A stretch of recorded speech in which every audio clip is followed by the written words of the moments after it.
Olá, meus caros alunos, sejam bem-vindos a mais uma disciplina do curso Análise e Desenvolvimento de Sistema. Eu sou o professor Elias de Abreu e estarei trabalhando com vocês a disciplina Internet das Coisas.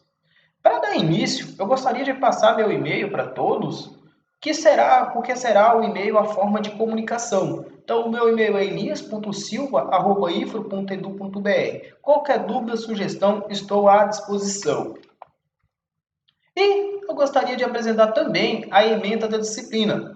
Essa ementa está disponível no PPC do curso, mas também está disponível no plano de ensino, o qual eu deixei disponível no ambiente virtual de aprendizagem.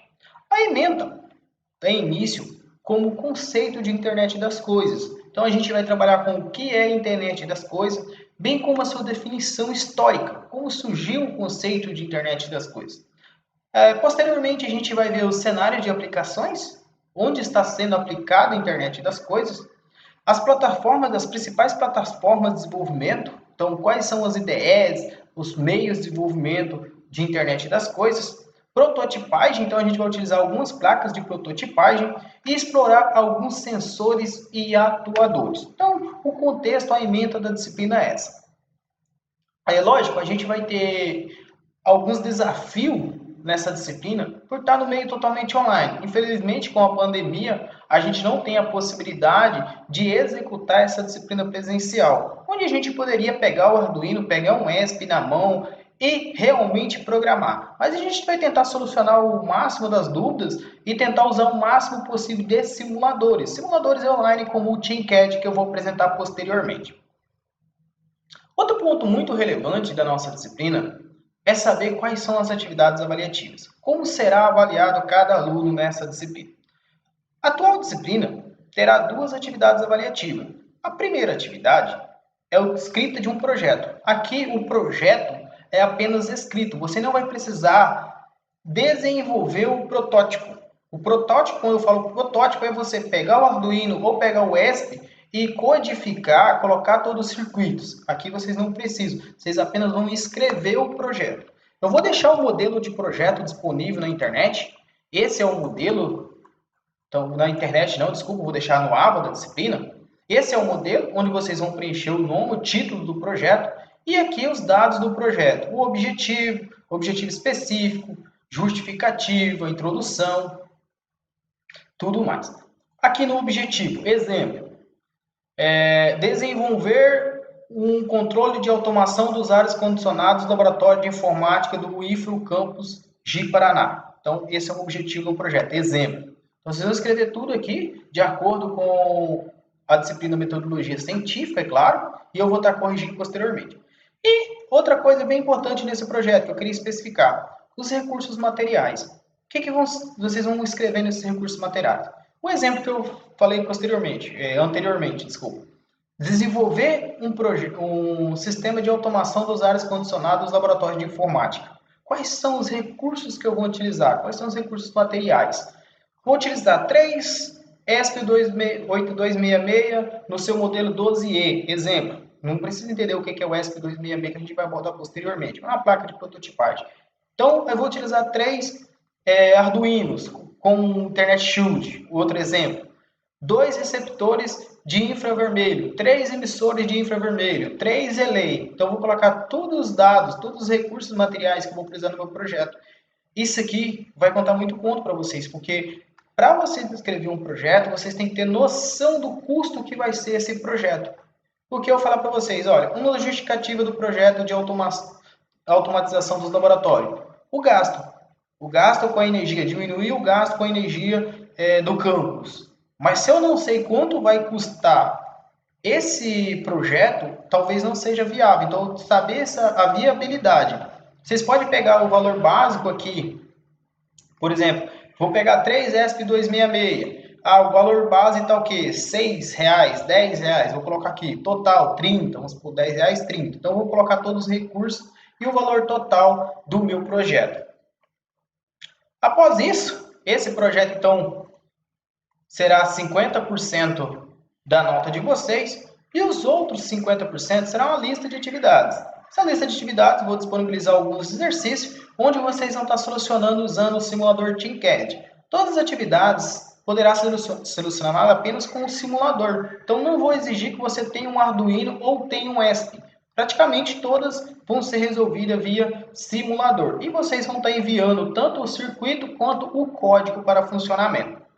Eu peço sempre para vocês ficarem atentos à data de encerramento das atividades, para a gente não ter problemas futuros. E dando início à nossa disciplina, o conteúdo da nossa disciplina, o que é IoT? Eu vejo muitas dúvidas por parte dos alunos ao se tratar do termo IoT, Internet das Coisas. Muitas das vezes o aluno apenas pega um Arduino e liga um sensor, liga uma LED, liga uma bomba e fala: ah, eu estou trabalhando com um projeto de internet das coisas. Será mesmo que todo projeto que envolve Arduino é internet das coisas? Esse é um ponto muito relevante. Muitas das vezes, até nos próprios TCCs, a gente se depara com isso. O aluno chega lá com um projeto, falando que é um projeto de IoT, mas apenas um Arduino simples.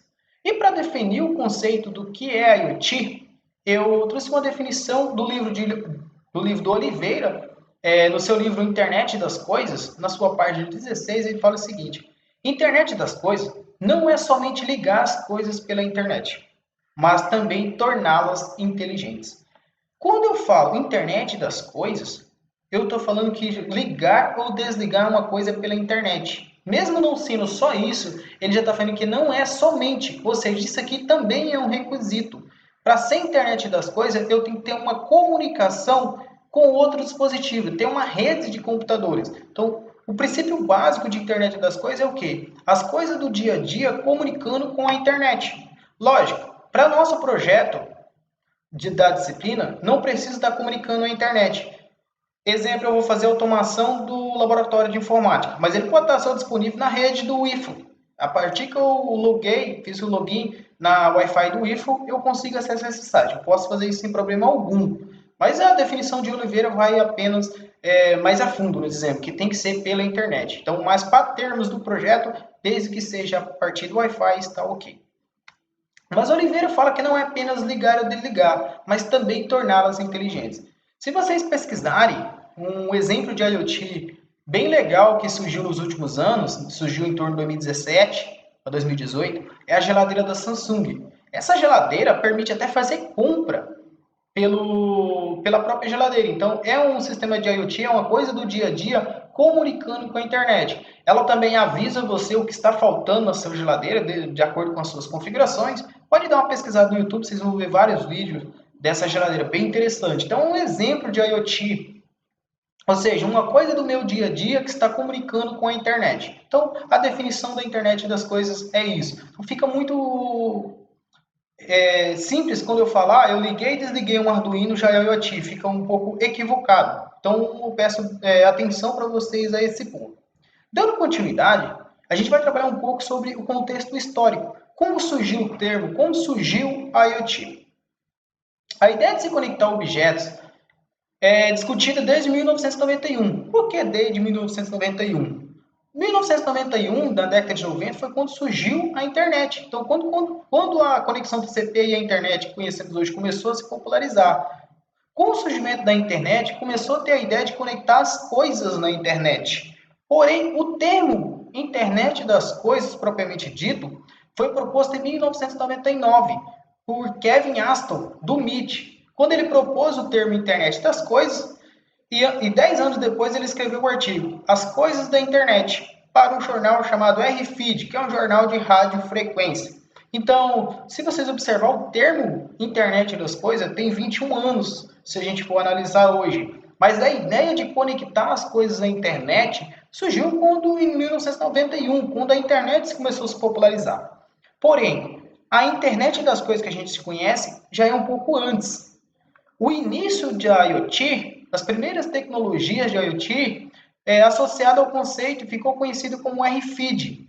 E esse RFID, comunicação por radiofrequência, surgiu na década de 40 com os transponders já utilizados na Segunda Guerra Mundial. Então, o início da IoT já tem bem mais que 21 anos, apesar que o termo IoT foi proposto por Kevin em 99, mas já era utilizado radiofrequência desde a Segunda Guerra Mundial. Então, é um termo novo, com coisas que já eram utilizadas, mas surgiu aí o termo, então, 21 anos, mas o início mesmo de internet das coisas acabou que foi em 1940.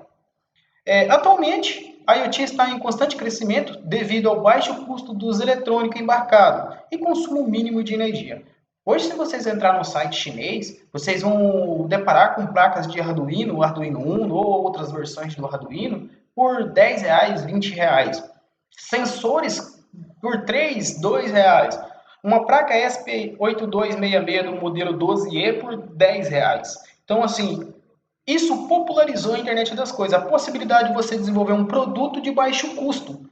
Então, a grande ideia é o quê? Eu consigo desenvolver um produto onde qualquer pessoa consegue comprar o meu produto, não um produto que fica inviável para o mercado. Então, por isso a internet das coisas está tanto crescimento. A cada dia que se passa, aí surgem novos produtos de internet das coisas. Nessa disciplina, iremos trabalhar com duas placas de circuito integrado. A ESP8266 no seu modelo 12E, que é conhecida como a Node MCU. Essa Node MCU é uma versão da ESP8266 desenvolvida pela Federal do Rio de Janeiro. Ela pode ser desenvolvida tanto pode ser codificada, o código dela pode ser escrito tanto utilizando a IDE do Arduino quanto a linguagem Lua. Aqui na disciplina a gente vai se abster apenas trabalhar com a ideia do Arduino. A IDE, tá, pessoal? Não a placa Arduino. E a gente vai utilizar também a placa Arduino. Então, a gente vai estar utilizando essas duas placas. Outra placa bem interessante para a internet das coisas é o Raspberry Pi. Também é um dos componentes muito utilizado da IoT, só que ele é um pouco mais caro. Hoje um Raspberry Pi já tem um valor mais elevado em comparação a essas duas que eu apresentei. Opa! Quais são os requisitos para iniciar a IoT? Existe algum requisito para iniciar a disciplina de IoT? Sim. Os requisitos básicos para o aluno de IoT é ter noção básica de programação. Então, ele tem que precisar alguns requisitos para desenvolver a IoT. Quais são os requisitos? Se tratando, eu vou tratar primeiro de programação, depois eu trato dos conceitos de redes de computadores. Dos conceitos de programação, o aluno precisa saber o básico do que é uma variável, para que serve uma variável, como utilizar uma variável, os desvios condicionais, então usar um switch case, um if-else, isso é coisa básica para tomada de decisão. Também o laço de repetição, até porque o próprio loop do Arduino é um laço de repetição. E por fim, que já é uma coisa que não é tão usual, dizemos assim, para a nossa disciplina consegue até ir sem a função. Você consegue até dar continuidade à disciplina sem saber o termo função, o que é uma função. Lógico que é recomendado, um projeto grande de IoT precisa toda hora você construir função, mas os três primordial de programação, saber o conceito de variável, desvio condicional e laço de repetição. Qualquer dúvida, pessoal, que vocês não conhecerem esse conteúdo, eu sugiro vocês estudarem, pegar um material e estudarem antes de iniciar a parte de programação daqui da disciplina. E outro conceito importante para a disciplina que vocês têm que ter em mente é os conceitos de redes de computadores. Como essa disciplina de redes de computadores ainda não foi ministrada para vocês, eu vou colocar as definições importantes. São poucos termos de redes de computadores que a gente vai precisar inicialmente, então eu vou definir esses termos. Basicamente, a gente precisa saber a definição do que é uma rede de computadores e alguns detalhes da pilha de protocolo TCP/IP.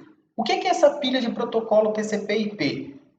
As camadas, são os protocolos divididos em camadas utilizadas na internet. Aí eu vou começar aqui com definição. O que é rede de computadores?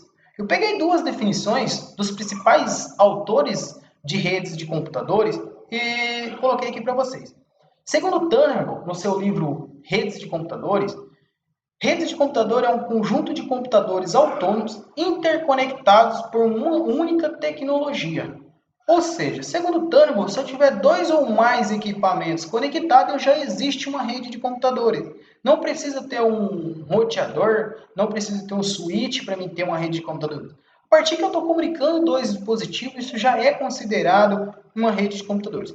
E na mesma linha, a definição de Krause. Uma rede de computadores é a conexão de dois ou mais computadores para permitir o compartilhamento de recursos e a troca de informação entre as máquinas. Ou seja, quando eu pego o Bluetooth, eu tenho dois dispositivos trocando arquivos, envio foto, envio de um arquivo. Isso é uma rede de computadores? Sim, isso é uma rede de computadores. Eu pego um roteador, mesmo não tendo a internet, conexão com a internet, ligo esse roteador e conecto os dispositivos nele. Isso é considerado uma rede de computador? Sim, isso é considerado uma rede de computador, porque eu tenho dois dispositivos se comunicando.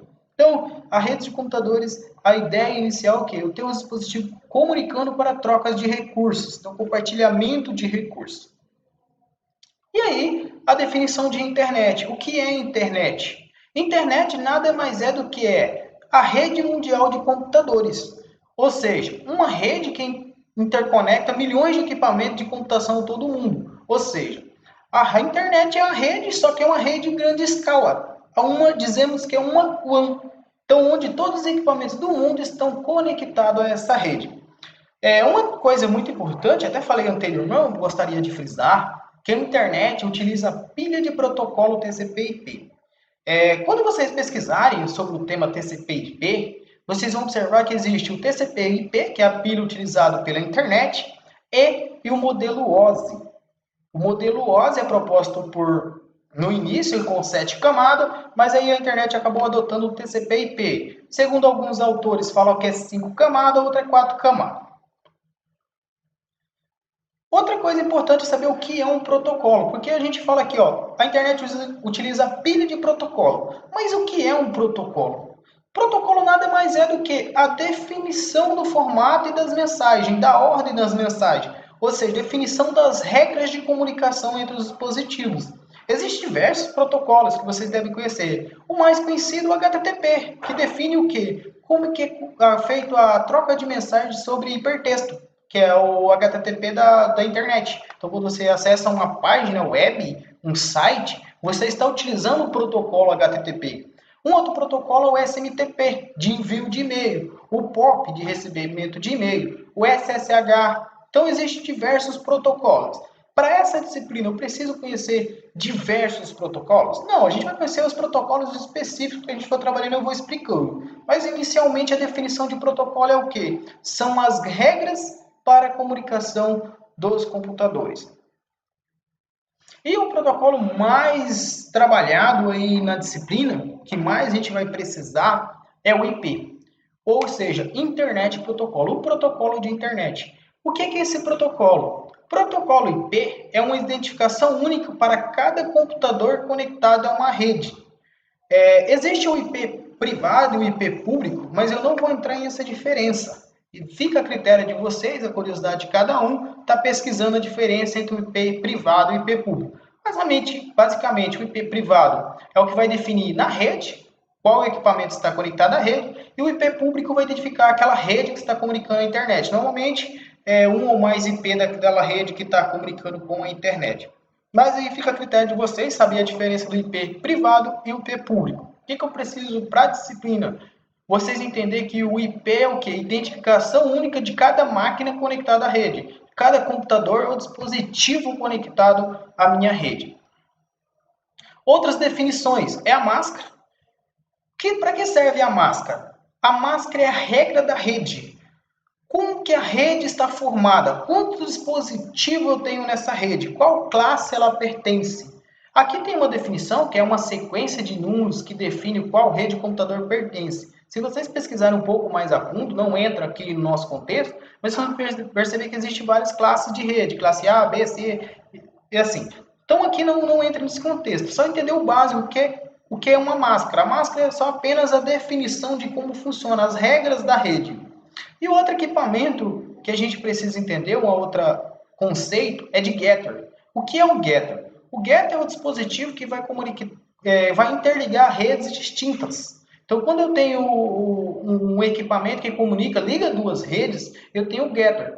No nosso dia a dia, a gente vê muito um roteador fazendo isso. Porque eu tenho um roteador que interliga os componentes da minha rede local e conecta essa rede local à minha internet. Então, esse getter é esse dispositivo. Então, ele é uma porta de ligação entre uma máquina intermediária, geralmente destinada a interligar redes. Então, é isso.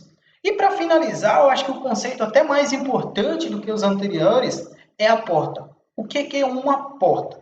Porta é o número, uma identificação da aplicação dentro do computador. Ou seja, para me identificar a máquina, eu utilizo o IP. Mas dentro dessa máquina eu posso ter vários processos, várias aplicações rodando. Como que eu vou identificar essa aplicação específica? Através da porta. A porta é muito conhecida, já quando você instala, já vem padrão a porta do HTTP, que é a porta 80, a porta SSH 22. Mas é só para vocês entenderem que, para mim identificar a minha aplicação na máquina, eu vou identificar através da porta. Para exemplificar, vou tentar fazer um desenho no Paint aqui de uma rede, acho que vai ficar mais fácil o entendimento. Imagine que isso aqui é uma rede de computadores, vou colocar vermelho para ficar mais fácil. Eu vou desenhar aqui alguns dispositivos. Imagina que isso aqui é uma máquina. Vou desenhar 3 máquinas aqui. E aqui eu vou ter um dispositivo. Normalmente aqui pode ser um roteador ou um switch. E esse dispositivo vai estar interligando. Aqui eu vou estar desenhando uma rede estrela. Então tem um dispositivo aqui que está conectando vários equipamentos. Esse dispositivo vai estar ligando aqui à internet. Imagina que aqui é a ligação com a internet. Vou abreviar aqui. Esse dispositivo aqui vai fazer a função do getter. Ou seja, ele vai interconectar as redes. Então, essa é a função do getter, interconectar as redes. Aqui pode ser um file também, tá? Não precisa ser obrigatoriamente um roteador, não.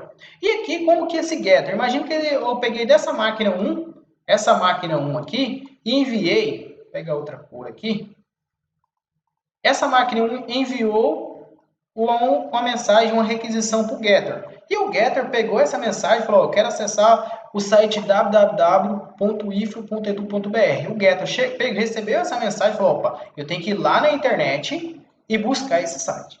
Após eu receber essa devolução da internet com esse site, como que esse getter vai identificar para qual máquina? Olha, percebe, ele tem 3 máquinas conectadas a ele. Opa, para qual máquina eu preciso enviar essa resposta? Quem que me pediu? Foi a máquina 1. Qual o mecanismo que eu vou identificar qual máquina? Através do IP. Então, cada máquina dessa da rede vai ter um IP.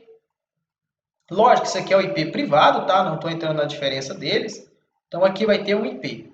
Então, esse IP tem que ser um número único para a identificação de cada máquina. Como se fosse o CPF da máquina na rede. Após ele identificar a máquina, opa, eu quero enviar para o IP 192, exemplo, 192.168, vamos falar que esse é um IP. .10.10.2, por exemplo. Vamos simular aqui.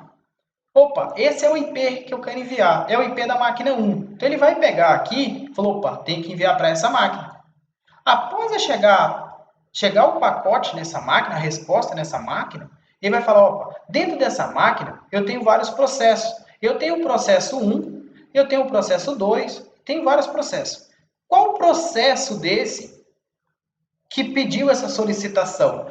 Como que eu vou definir dentro da máquina? Eu percebo que agora eu estou especificamente dentro dessa máquina agora. Agora, qual o processo desses dentro dessa máquina que fez a solicitação? Como que eu vou identificar? Através da minha porta. Então, essa é a função da porta. Por que eu estou explicando isso aqui, pessoal? Que quando a gente configurar um server, a gente precisa configurar a porta. E não pode dar conflito entre dois programas, 2 aplicações rodando com a mesma porta. Exemplo, se a gente querer rodar 2 Apache ao mesmo tempo na mesma porta 80. Eu vou instalar um servidor para PHP, por exemplo, na porta 80, e um servidor para Java, um Tomcat e um Apache. Ambos na porta 80, isso não vai rodar, então eu tenho que configurar em uma segunda porta. Posso configurar um na 80, outro na 80, 80. E quando a gente for especificar o nosso projeto, principalmente com ESP, porque o Arduino, a gente vai trabalhar mais com o básico do Arduino, é conexão de sensores, mas se eu for trabalhar o básico aqui com ESP, a gente vai precisar configurar já. O IP a gente pode até pegar automático, mas a porta a gente vai configurar qual é a porta da nossa aplicação. Então esse é o entendimento. Aqui eu expliquei para vocês a função do IP, a função da porta e a função do getter. Dando continuidade, esses são os conceitos básicos de rede que a gente precisa. E por último, o último conceito de redes que a gente precisa para dar para a nossa disciplina é o conceito do modelo cliente-servidor. O que é um conceito? O que é um modelo cliente-servidor? Eu tenho duas partes, eu tenho a parte do cliente e a parte do servidor. A parte do cliente é aquela parte que vai solicitar um serviço. E a parte do servidor vai ser aquela que vai sempre atender e oferecer esses serviços. Esse cliente, ele não precisa estar conectado a todo tempo, ele pode conectar e desconectar a qualquer momento, mas esse servidor tem que estar sempre disponível. Então, isso é um dos princípios do servidor, ele tem que estar sempre disponível para quando o seu cliente solicitar esse recurso, ele oferecer o serviço. Uma coisa que a gente vê muitos servidores aí é os servidores de web, o servidor Apache, por exemplo, trabalhando com o servidor HTTP, para a gente acessar páginas web. Quando você acessa o site do IFRO, www.ifro.edu.br, existe um servidor que está disponibilizando aquele serviço na porta 80. Então, essa é a ideia do cliente e servidor. Então, agora que eu trabalhei essas definições básicas de redes de computadores, apresentei também os requisitos necessários de programação para dar início à disciplina, eu vou finalizar essa aula e próxima aula eu vou vir trabalhando com vocês sobre o conceito de Arduino. Então, eu vou inicialmente trabalhar com Arduino. Como eu falei inicialmente, conectar uma LED não é a internet das coisas, ligar e desligar uma LED. Mas isso é o início. Para mim chegar a construir uma aplicação de internet das coisas, eu preciso primeiro aprender a controlar essas placas de prototipação. Então, na próxima aula eu vou vir já trabalhando com vocês o que é o Arduino e construindo alguns exemplos básicos utilizando o Arduino. Então é isso. Tenham bons estudos a todos e até a próxima aula.